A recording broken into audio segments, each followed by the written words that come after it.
AM radio stations shouldn't exist anymore. By WorldAwayTweedy. I know what you're thinking, who gives a shit about AM radio, anyways?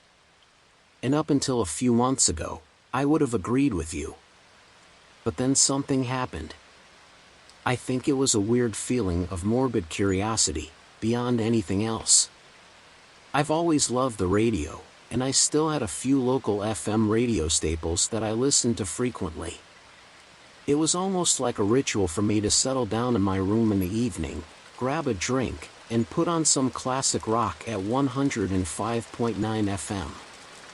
One night, out of boredom more than anything else, I switched my alarm clock radio settings to AM and started switching between the stations. Most of what I heard was a bunch of static in between talk radio stations. Felt like I was wasting my time.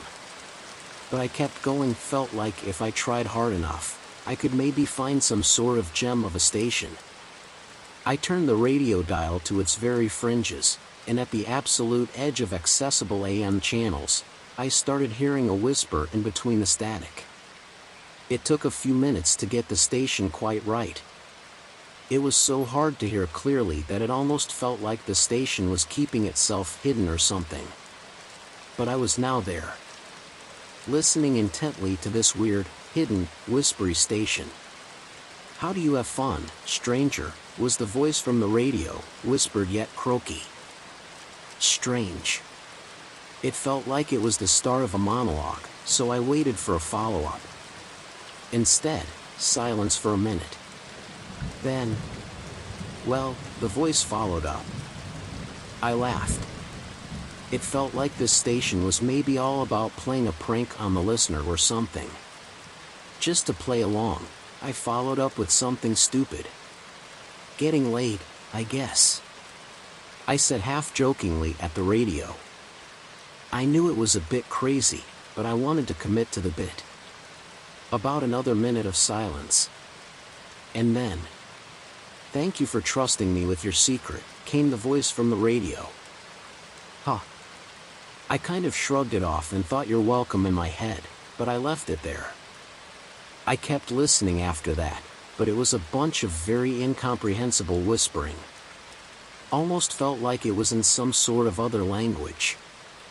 I eventually tuned it out and went back to my standard evening ritual. A few days passed, and I thought, what the hell? I switched the radio back to AM, spent that agonizing few minutes getting the dial just right, and returned to the station with the croaky whispering. Something strange happened. It's almost like, when I fully tuned in, the speaker on the other side was aware.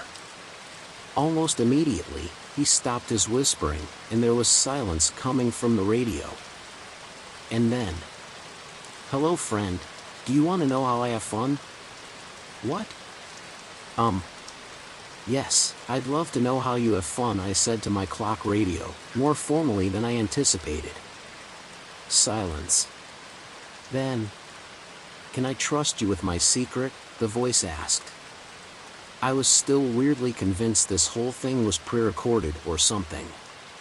There was always a good amount of silence between when I answered and when the radio voice would actually respond again. "Yes, you can trust me," I said. "Good," the voice responded immediately. The promptness of the response took me aback. "How I like to have fun is," the voice continued. "I like to drink." "Oh," I responded. "That's actually super normal. I think we all do, if I'm being honest." Silence. Did I offend him or something? Then, "People. I like to drink people," he said. "What?" Silence from the radio. I didn't say anything back this time.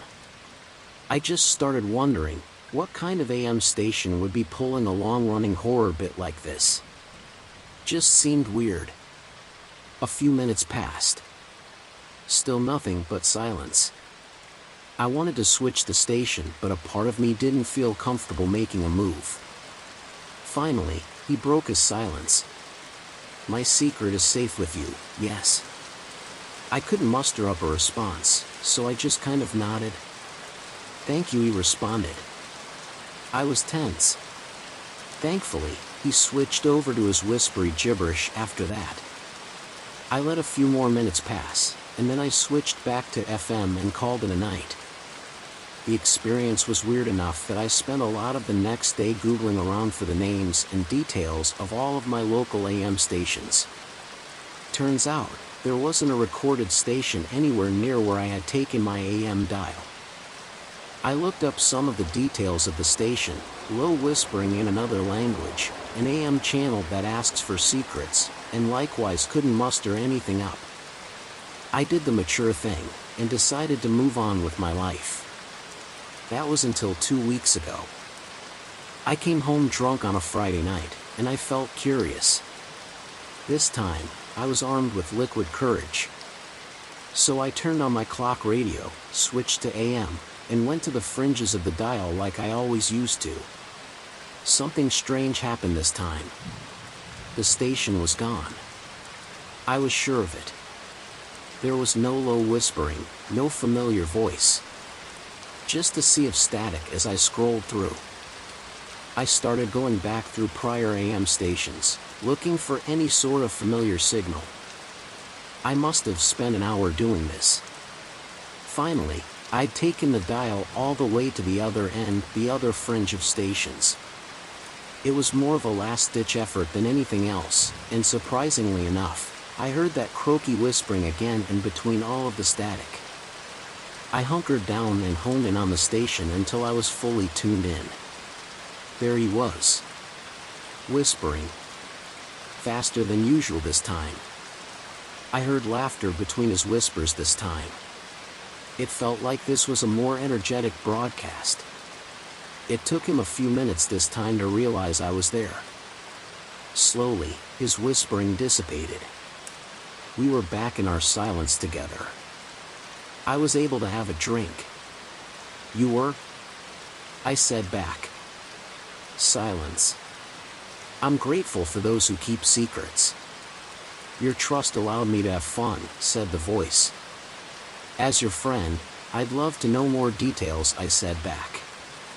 Keep in mind I was drunk and had convinced myself this was all bullshit. A pause. It was around 10 minutes, but it felt like an eternity.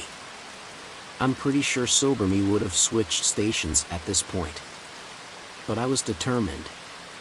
The same weird feeling that made me chase AM radio in the first place was making me stay. Finally. "Thank you for letting me share my story," he said.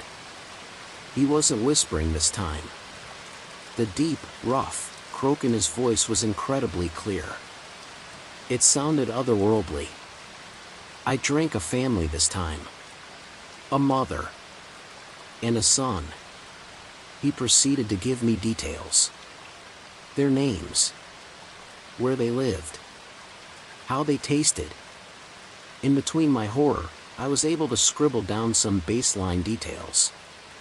He went on for longer than I thought. I wanted to get up and record some of this, but it felt like I couldn't move. It felt like he could tell if I stopped focusing on his story. Finally, he stopped. "Thank you, friend," he said. "No worries," I said back. Silence. "If I ever need another drink, will you let me visit?" he asked. Fuck. Why did I tune into this fucking station tonight? What was I thinking? I slowly moved to turn the dial. Part of me just wanted to smash the alarm right then and there. Friends should know where each other live. Will you tell me where you live? My hand was closer to the dial. Are you Michael? Is your address 51? Turned away. Flick the switch back to FM. And then, I'll level with you, I smashed the damn thing right after. In case you were wondering, yes, he had my first name right, and it sounded like he was en route to getting my address correct as well. I couldn't sleep that night. I haven't slept very well since. Eventually, I mustered up the courage to Google some of the details he shared with me. As it turned out, there was a very grisly crime scene in the same area he described. The names hadn't been shared to the public, but it was a mother and a son. But the weird thing was, this happened all the way on the other side of the fucking country. So here I am now. I won't take the car with anyone. No radios of any kind in my apartment. I don't really see people anymore. I don't want to risk the chance that I accidentally tune into that station, and that fucking creature finishes saying my address. Fuck AM radio. The end. Next video. Have you heard of the Ask and Receive game? I wasn't in a great place when I first heard about the game by WorldAwayTweedy.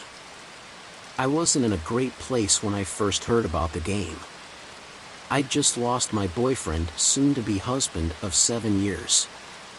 It had been a few weeks since his death, and I was not particularly good at mourning. By that, I mean that I wasn't crying over old photos, screaming into my pillow, or having a knife twist in my heart whenever I saw a couple on the street holding hands. Instead, I'd just become awkward.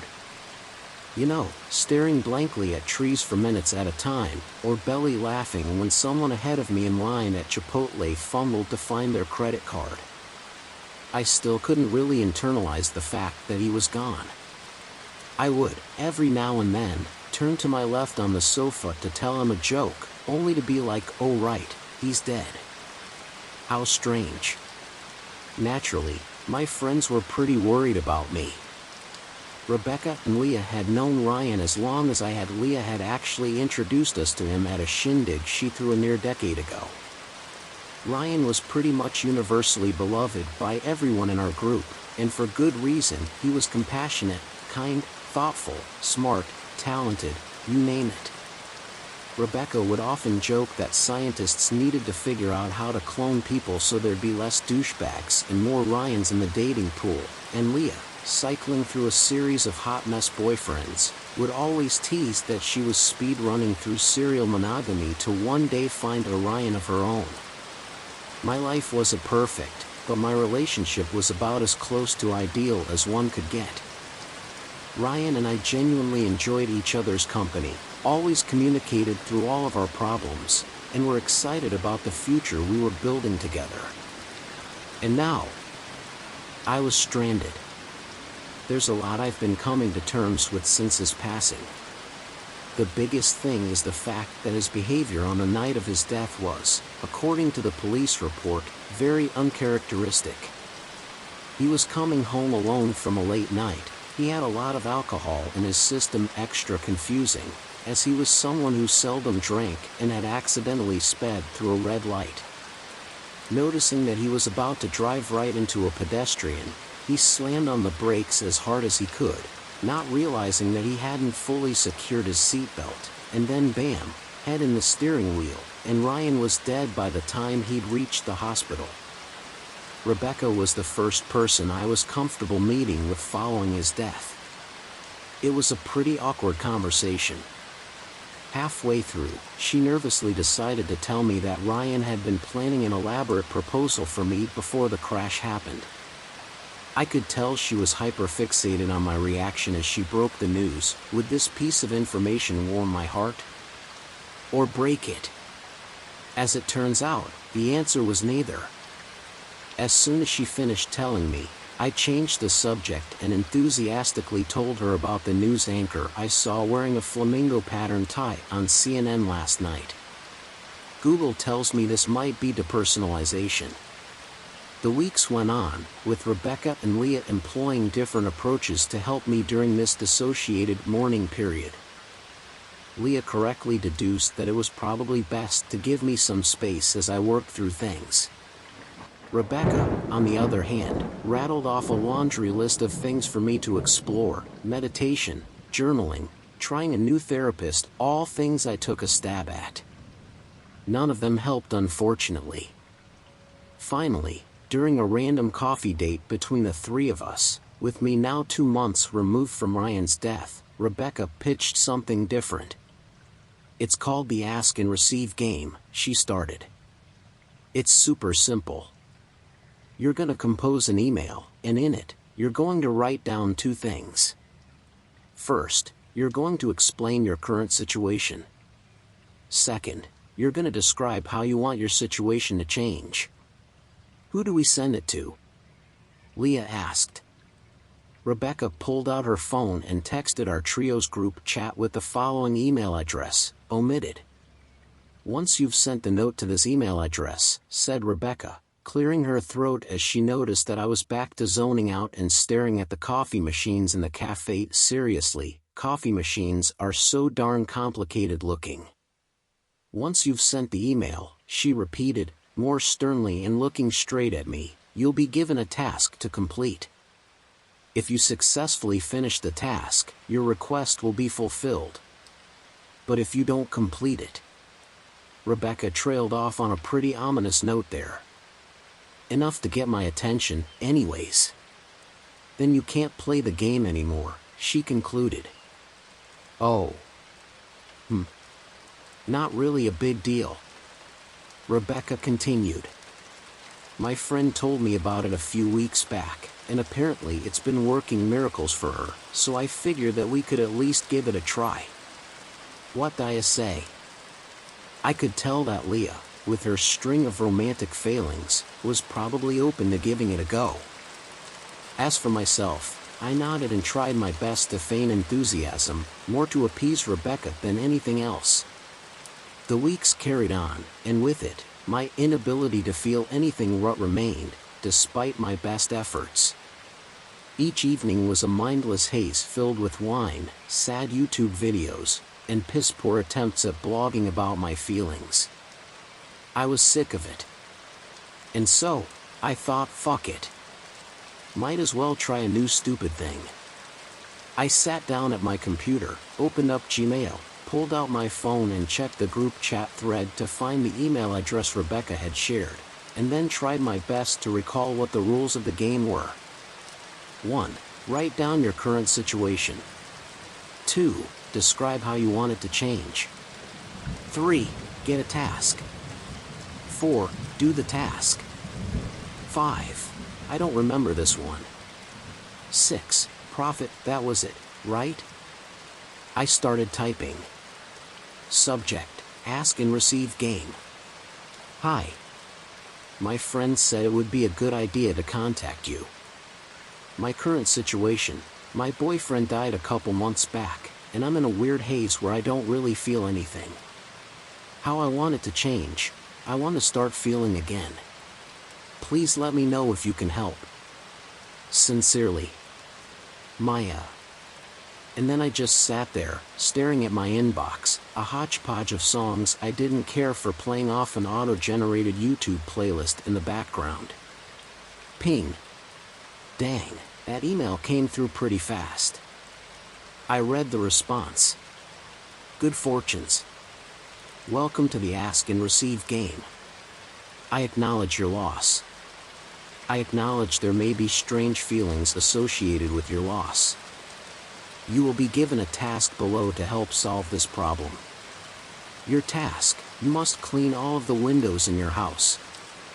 I would recommend using a high-quality window cleaner. Find something that costs at least $6.79 for a spray bottle that is 28 ounces or smaller. Clean the windows thoroughly and then dry them. Glad tidings. The Ask and Receive game. What? My deep-seated pain that was being shrouded by denial and derealization was going to be answered by Windex? I was starting to feel as if the Ask and Receive game had some powerful donors from the deep cleaning lobby.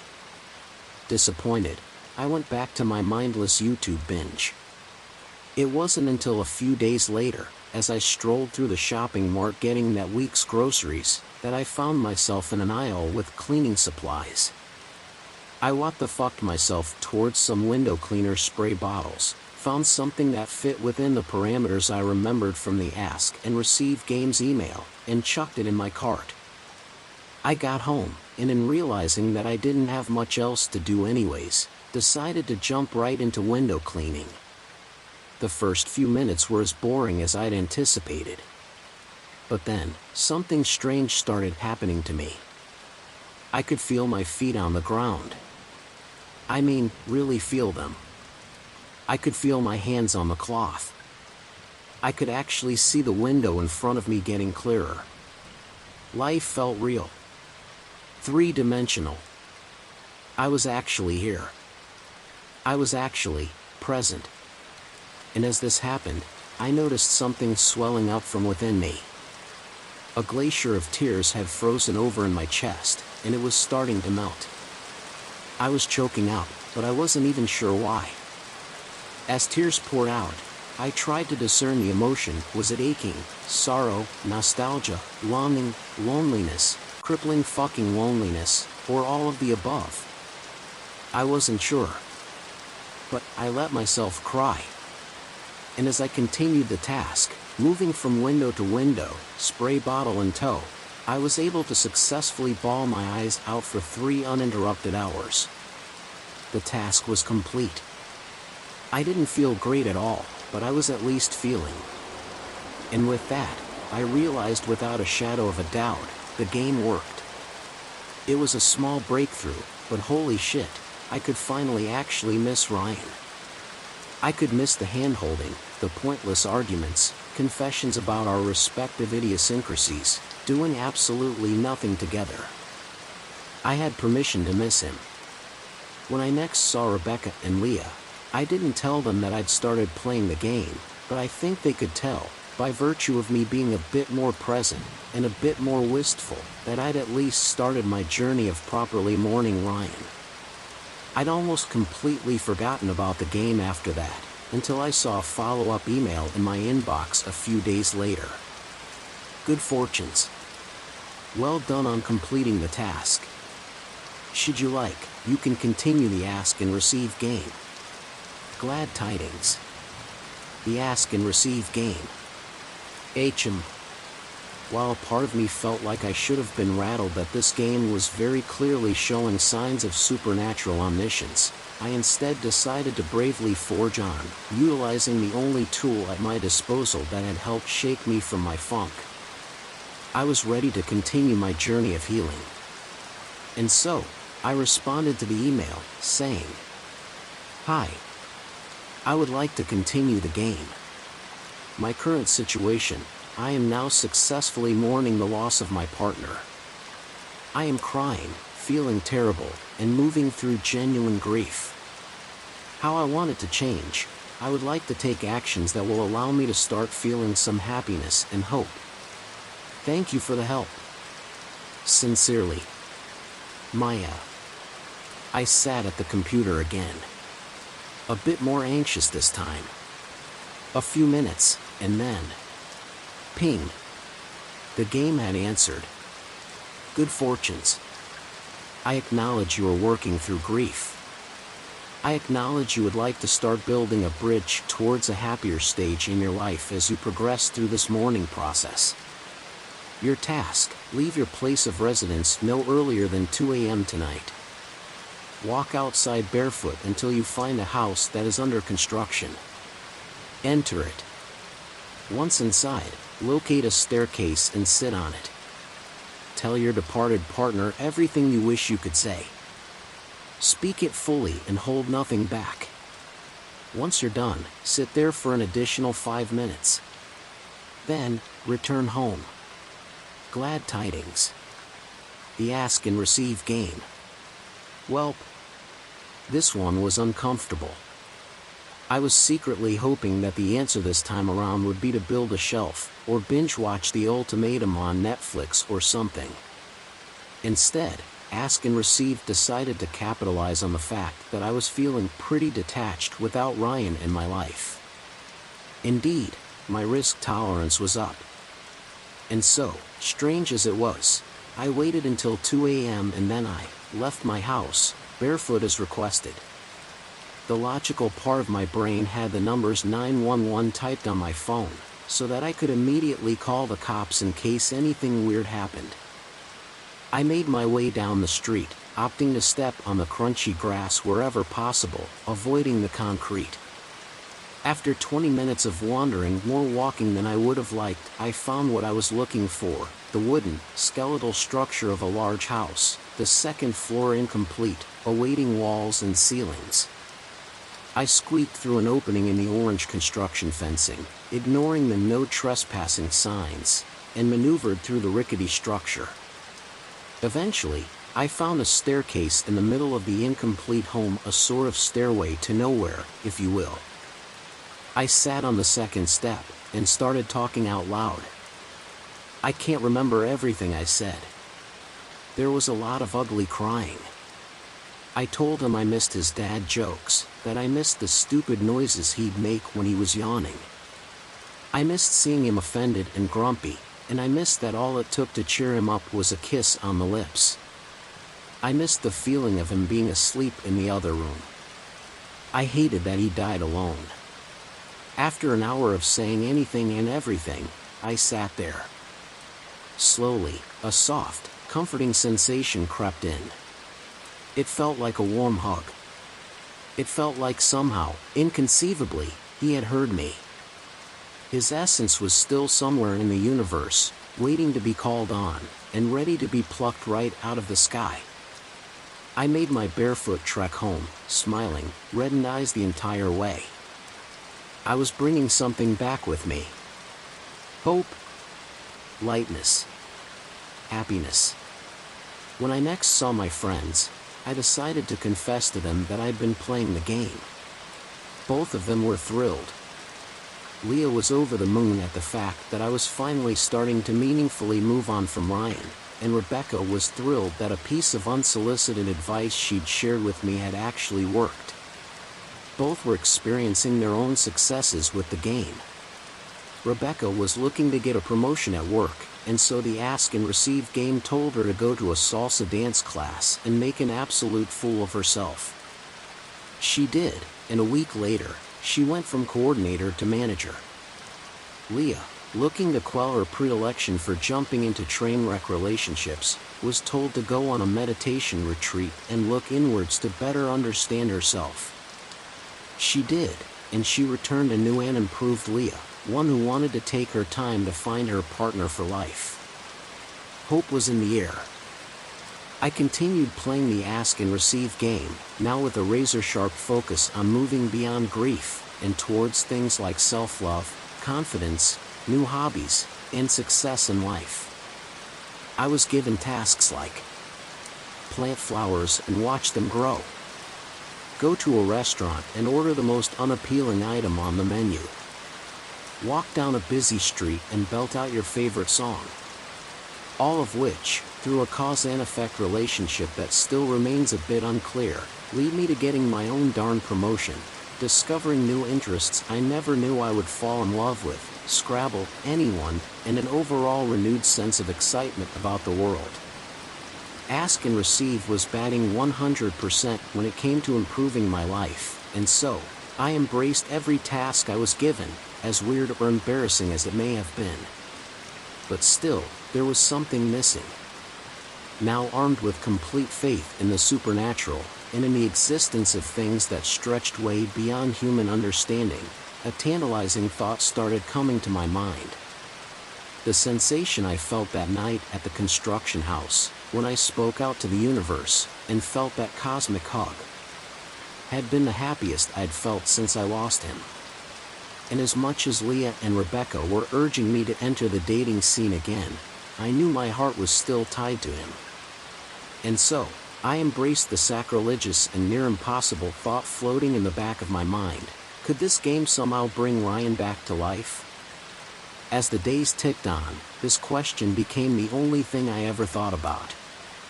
I brought it up to Rebecca and Leah. "You are doing so well," Leah answered. "You are moving on, putting the past behind you. Everything you're saying now just sounds like regressing. It's playing with fire. You know this won't be good for you." Rebecca, furrowing her brow, agreed with Leah. "I know this game has special powers, but honestly, this sounds like a threshold you don't want to cross. Messing with the dead is like monkey paw stuff, you know?" "Agreed," Leah chimed.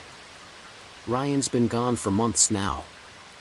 I know his death still probably feels like a knife in the chest, but the best thing you can do now is put yourself out there, play the field, go on some dates, and start falling in love again. I nodded. I mean, their words made sense. Logically, it all checked out. But, also, I had access to a supernatural game that could seemingly make anything happen, so... As soon as I got home, I started composing that next email. I had to know. Subject, asking for a miracle. Hey. This one might be too much. I understand if this isn't possible. My current situation, my boyfriend is dead. I don't want to move on. I want to be with him. How I want it to change. I want him, the real him, to be brought back from the dead, to be here with me again. Thank you. No worries if you can't help with this. Sincerely. Maya. I sat at the computer for hours, downing glass after glass of wine, growing more and more tired. Usually, the responses took no more than an hour. This time, it felt like I'd asked for too much. I was disappointed in myself. Clearly, the game had to operate within the natural laws of reality. I felt as if I'd sabotaged my relationship with a tool that was single-handedly fixing my life for me. Days passed, and I was somewhat able to erase the embarrassment from my mind. Routine kicked in again, and I was back to the daily slog. To say I was shocked when I saw a response from the game in my inbox one random morning would be an understatement. I was absolutely floored. I read it carefully, half anticipating that the game would tell me to try again or something. Good fortunes. I acknowledge you have been waiting quite some time for an answer. I acknowledge that such a delay could cause grief, anxiety, and nervousness about the likelihood of this request being answered. Larger requests like this require additional time to ensure the correct task is identified in order to fulfill your request. Your task: purchase a heavy butcher's knife, with a length of at least 10 inches. After midnight, head over to Leah Smith's house with the knife. Knock on her back door. Then, after a few minutes, knock on her front door. This will confuse her. Next, climb in through an open window. Do not fret, there will be an open window. Once you've secured her, plunge your knife into her eye, pushing in until the blade exits through the back of her head. Continue inserting your knife through her skull for the next few minutes. After that, move on to the rest of her body. Be creative here. Utilize the emotions of anger, fear, resentment, and disgust that will be flowing through you to guide the knife. Once her body is split into 3 distinct sections, you will have completed your task. From there, dispose of her body using the means you best see fit. The body will not be discovered. Return home. In 10 days' time, you will hear a knock on your door. Your recently departed lover will have returned. Glad tidings. The ask and receive game. I could feel myself wanting to puke as I read it. It took me a few attempts to even finish the email. Jesus fucking Christ. The thought of even slapping someone made me want to pass out. Doing anything this abhorrent, let alone to a friend, was a level of insane cruelty that would never, ever, ever be accessible to me. Clearly, my friends were right about this. I needed to move on.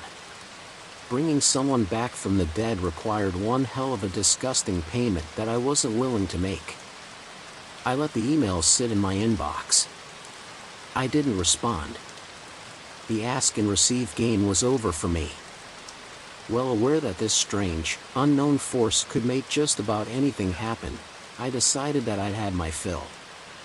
My life had improved, and I didn't need its help anymore. And so, I moved on. The love I had for Ryan didn't subside. On the contrary, I was nowhere near ready to hit the dating market. This did lead to the odd moment of jealousy as I saw Leah and Rebecca's lives continuing to flourish with the game, with Rebecca climbing the corporate ladder in every discernible way, and Leah's eyes glinting with a newfound hope for her future. But still, life was good, honestly. I was going out more, doing new things, and escaping from my rut. I could feel the sun again. All of that brings me to tonight.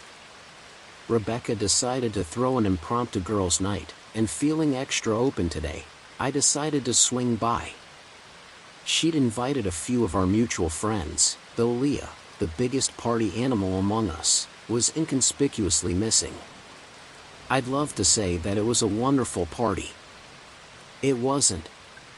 Rebecca, spotting that I was now seemingly 100% myself, decided to drop something on me that had apparently been weighing on her for months now. She was, of course, super drunk, not sure if she would have broken this to me when she was sober, and she pulled me into her room, confessing to me in a teary, confused stupor. It was a story about the night of Ryan's death. Rebecca and Ryan had always been close, and they'd always been great confidants for each other, but no part of me expected her to tell me that Ryan had actually called her during his uncharacteristic drunk drive home on that fateful night. Wondering why on earth she'd waited this long to tell me about it, she told me her story. "I don't want to cause a stir at all," she mumbled, half lucid. "But like I really can't fucking do this anymore. It's just so fucking weird to know this. It's all good. Just tell me what it is," I said, impatient. She choked back some tears and took another sip of her drink. She was in deep. "So, when Ryan called, and like I could tell he wasn't in his right mind, and I kept telling him to pull over and park his fucking car dash." Right, I said, trying to make her get to the point.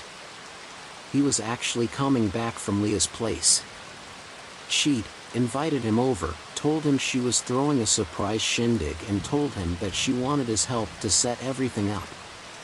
He showed up. She gave him some drinks that he thought were gonna be light, but instead they were like, super strong, and then she basically pulled this whole bait and switch on him. She confessed that she was, like, basically, in love with him, and that she didn't want him to propose to you. Like, she came on strong, saying that she always had feelings for him, saying that he should think about leaving you maybe. Like, I know, so fucked that I'm even saying it, like I'm so sorry, but like yeah, and then they, like, kissed? I think, and maybe even did a bit more than that, but then like Ryan came to his senses, he freaked out, left her place and drove off and called me to confess what happened, telling me that he fucked up and that he wasn't in his right mind, and he was panicking on how to tell you and apologize to you, and I kept telling him to stop fucking driving." "Right," I said, my heart dropping into my knees.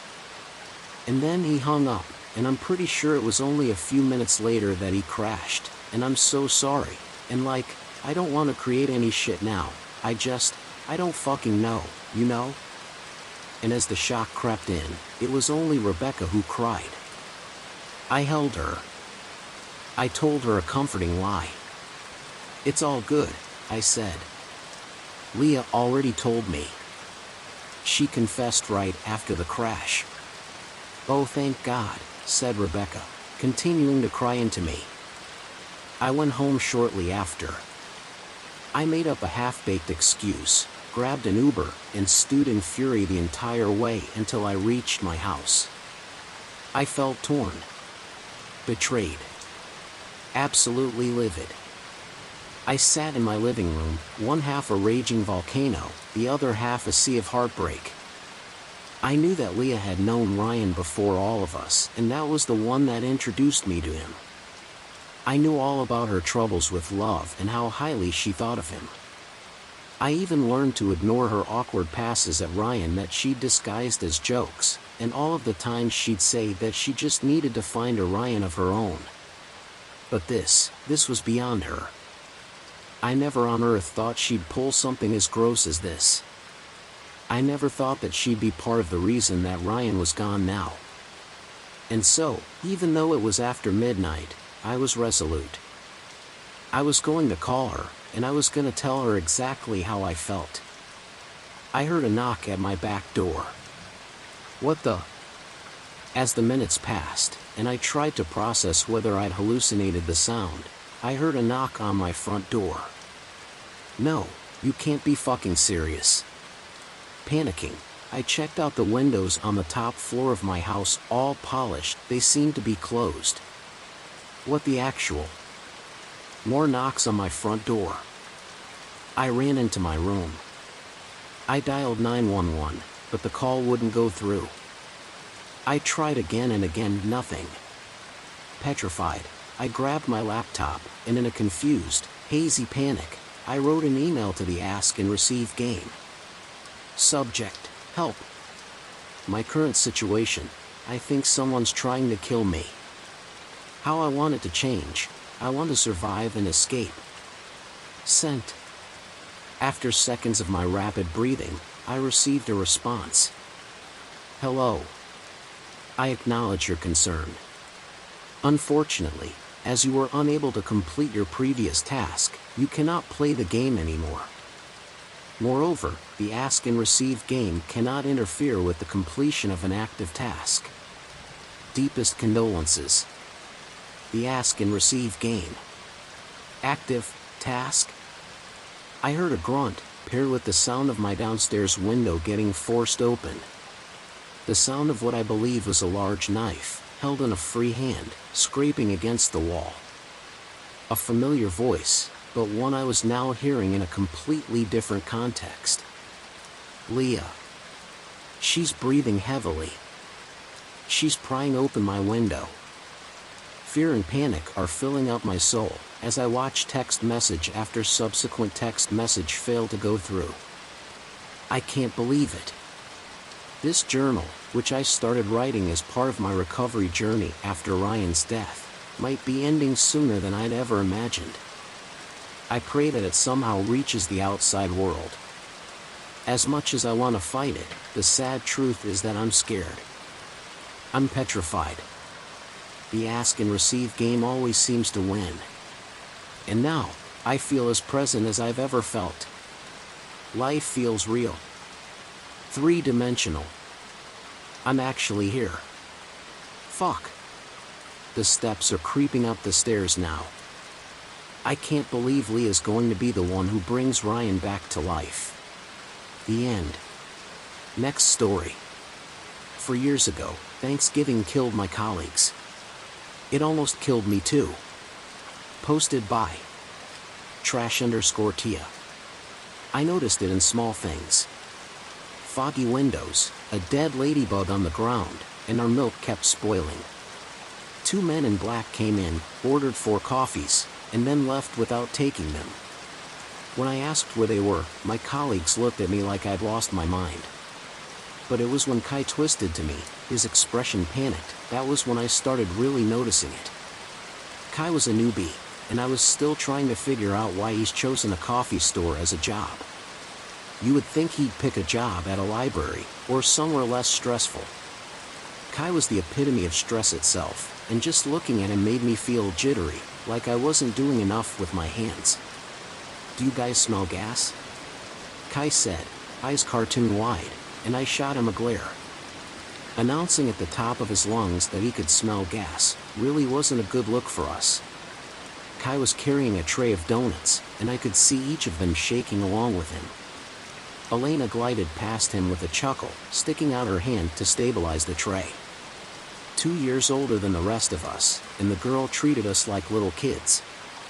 Kai, sweetie, she didn't even try to hide her patronizing tone. When the boss was put on business, Elena was our self-appointed leader. Which meant she had full control of the Alexa, and we were subjected to hours of Olivia Rodrigo. Nobody is dying, okay? Calm down. Kai shook his head. No, but seriously, can you smell it? He sniffed the air. What is that? Elena rolled her eyes. Your imagination, she said, her tone hardening. I've checked, like, multiple times.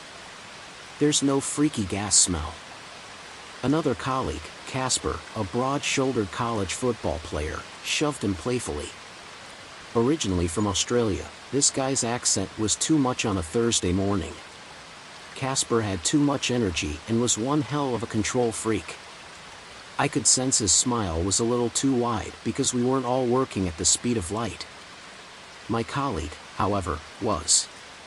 Casper could make coffee with his eyes closed. Dude, chill. He grabbed a plastic cup and steamed milk, already preparing another with his other hand. There's no smell. 15 minutes later, I glimpsed the windows fogging up. The clock on the wall above the door didn't have a time. It had a date. December 21st, 12. Strange. Still though, I didn't think anything of it. Ever since starting as a barista, I had mastered the ability to delve inside my own mind. I could blink, and time would jump forward. I came to when my throat started to tickle. The windows were growing foggier, though it was a fairly warm day. Casper hadn't spoken in a while, silently making drink after drink, hot cocoa and lattes, like he was being held at gunpoint. Kai was bouncing up and down in front of me, a manic energy around him that was starting to grate on me. This guy didn't know how to dress.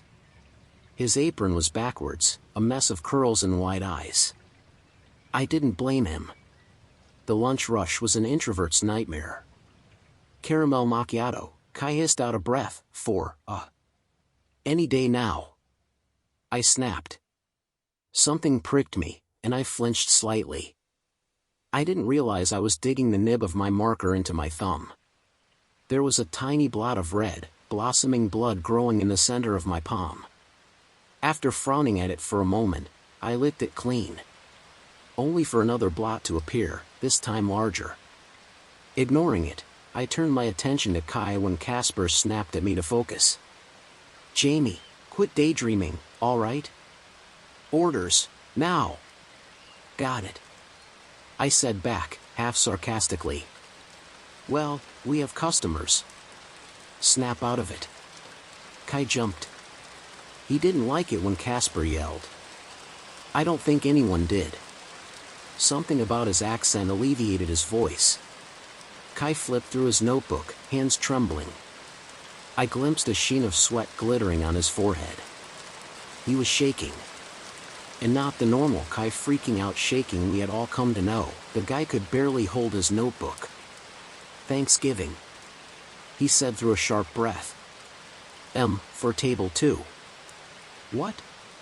His words confused me for a moment. I paused scrawling the customer's name. I could feel the slick wet feeling of something. I swiped my hands on my apron. What did you just say? Kai frowned. Latte, he said. The kid was dripping in sweat. For table 2. Huh. Maybe I misheard him. Kai was practically vibrating with anxiety. Wait, did I do something wrong? I shrugged, preparing the drink. Did you have a good Thanksgiving? Kai's brow furrowed. It was okay, I guess. He looked at me like I was the crazy one. Like I was the one blurting Thanksgiving for no reason. Leaning across the counter, he fixed me with a frown. Why? Thanksgiving was weeks ago. If he was playing some stupid prank, I wasn't engaging. Nodding, I dumped the drink on the counter for my frazzled colleague to collect. Kai grabbed it and shot me a relieved smile over his shoulder. I took a second to drink him in fully. He was definitely running a fever, sweat pouring down his face and neck, strands of his dark curls glued to his forehead. He stumbled, catching himself with a laugh. Thanksgiving, Jamie. Huh. This time, my reaction startled a woman waiting in line. Kai turned back to me, still smiling. I said thanks. There it was again. Thanksgiving. With zero fucking context. He was freaking me out, and nothing really scared me. This was slow, starting like a shiver down the spine and creeping into my gut.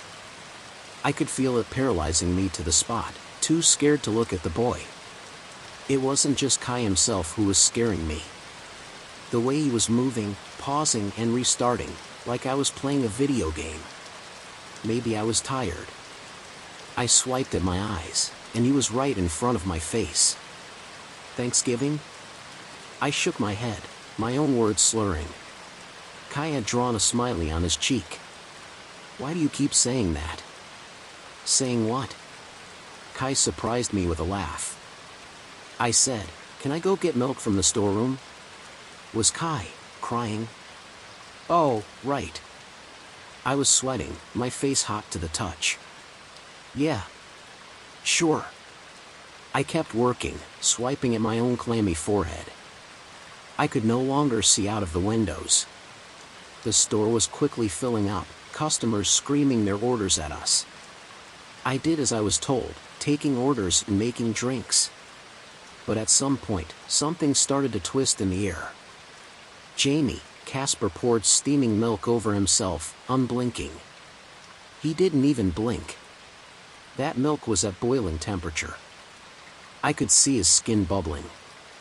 My colleague didn't react, pouring what was left of the steamed milk into a bottle cap. Can you hurry up? We've got customers to Thanksgiving. We need teamwork, people. I didn't watch him claw at a lumpy, melted piece of his cheek. But I did see him fling it on the floor.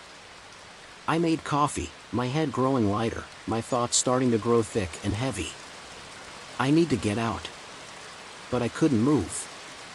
Every time I tried, Casper was doing something progressively more insane. I turned to him after the milk incident, and he was chugging chocolate syrup. Then he did a clumsy cartwheel, landing on his head. Still though, my body worked like a robot. I couldn't fucking stop. More orders were cried out, and our customers stopped looking like people. They were animals, throwing themselves at us, starving hands reaching for coffee. Their words started to tangle into nonsensical screaming, and then Thanksgiving. I was preparing a coffee I didn't remember, my own hand shaking, when a man jammed his iPhone into his right ear. I didn't know what the order was, and I was just pouring hot water. I was half aware it was splashing onto the floor, soaking my shoes. I couldn't tear my eyes away from the man. He was still smiling at me, awaiting his cocoa, streaks of red seeping down his neck.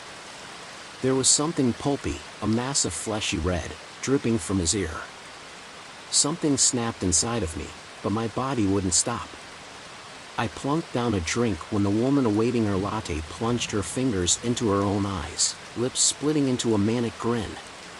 With blood-stained fingers, she grasped the styrofoam cup and poured it over her head. I stumbled back, straight into Casper, whose mouth was moving.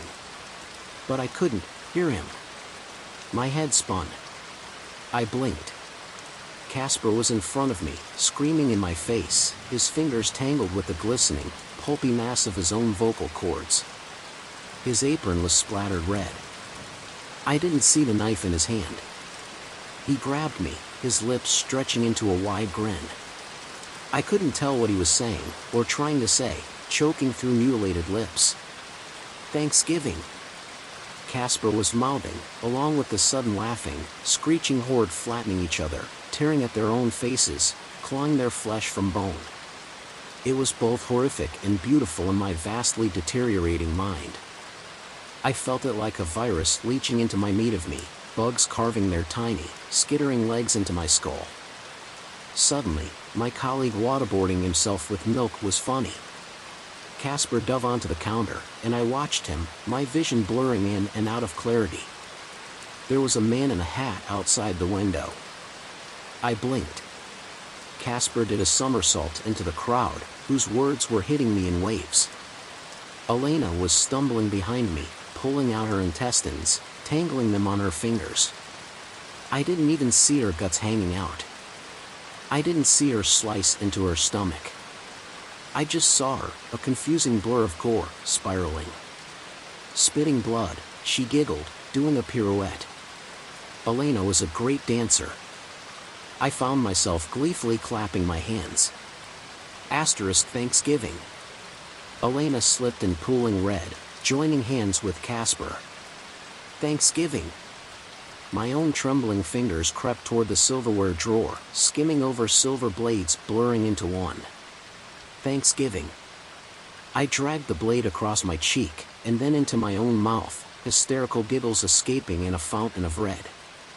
I pulled out my teeth one by one, sinking into the word, reveling myself in Thanksgiving. Slipping to my knees, I found Kai already on the floor, sobbing into his knees. He was chewing into them, spitting out globules of fat. When he lifted his head, Kai coughed up his ear. Thanksgiving, he spluttered in a giggle. I nodded, and we high-fived. Thanksgiving. One thought, heavily delayed, suddenly entered my mind. Oh yeah, I could smell gas. That was fucking strong. Around half an hour later, I was still screaming Thanksgiving in the back of an ambulance. Elena and Casper were dead, and Kai was clinging on. Somehow. For Thanksgivings ago, I almost lost my mind. I will never, ever celebrate that fucking holiday again. Needless to say, we should have listened to the new B. Because what the fuck? The end.